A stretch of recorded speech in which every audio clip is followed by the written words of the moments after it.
Welcome back. It's that time of the show where we take a trip down memory lane. And it's time for This Week in History. The Great Fire of London was a major conflagration.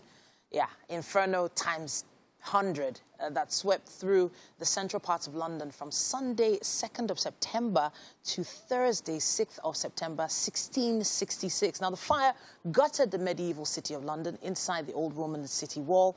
It threatened but did not reach the city of Westminster, talking about West End.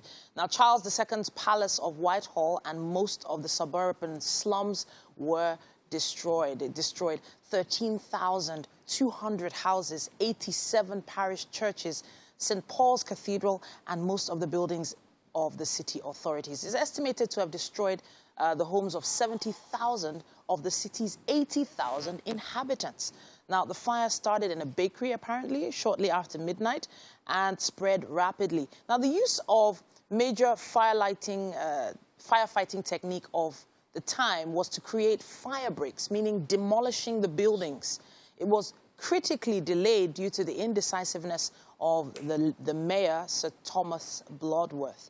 Now, by the time large-scale demolitions were ordered on Sunday night, the wind had already fanned that bakery fire into a firestorm, and it defeated all those measures. Now, apparently there were only 6 verified deaths recorded, but historians have challenged this, claiming that the deaths of the poorer citizens were not recorded, and that the heat of the fire may have even cremated the victims, leaving no recognizable remains.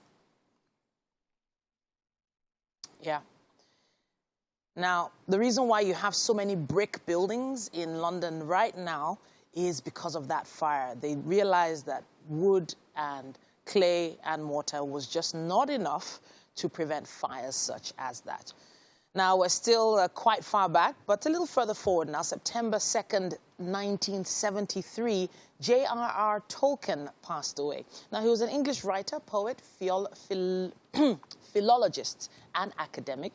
He's best known for his high fantasy works of The Hobbit and The Lord of the Rings. Now, Tolkien's fantasy books on Middle-earth, especially Lord of the Rings, drew on an array of influences, including his interest in language, Christianity, mythology, archaeology, ancient and modern literature, and, of course, his personal experiences.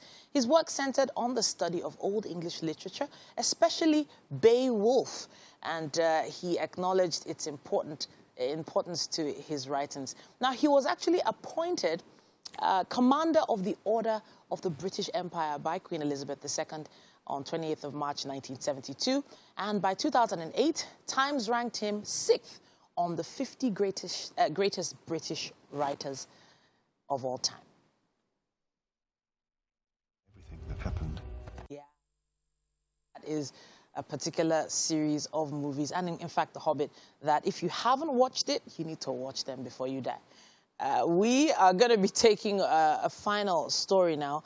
31st of August 1997, Diana, the Princess of Wales, died. Now, in the early hours of the 31st of August, the Princess of Wales died from injuries she sustained in a car crash at Pont de la Mare tunnel in Paris. Now, her partner, Dodi Fayed, and the driver of the Mercedes, Henry Paul, were pronounced dead at the scene. Their bodyguard, Trevor Rees-Jones, was seriously injured but survived the crash. Now, some media claim that the erratic behavior of paparazzi following the car, as reported by the BBC, contributed to the crash. And in 1999, a French investigation found out that Paul, who was driving, lost control of the vehicle at high speed while intoxicated by alcohol under the effects of prescription drugs. Now, they are saying he was solely responsible for the crash. He was deputy head of security at Hotel Ritz and had earlier goaded the paparazzi waiting for Diana and Fayed outside the hotel.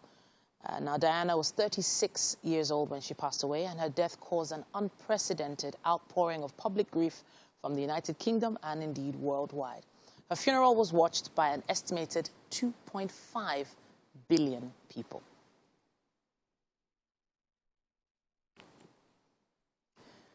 Yeah, and that's it for our trip down memory lane.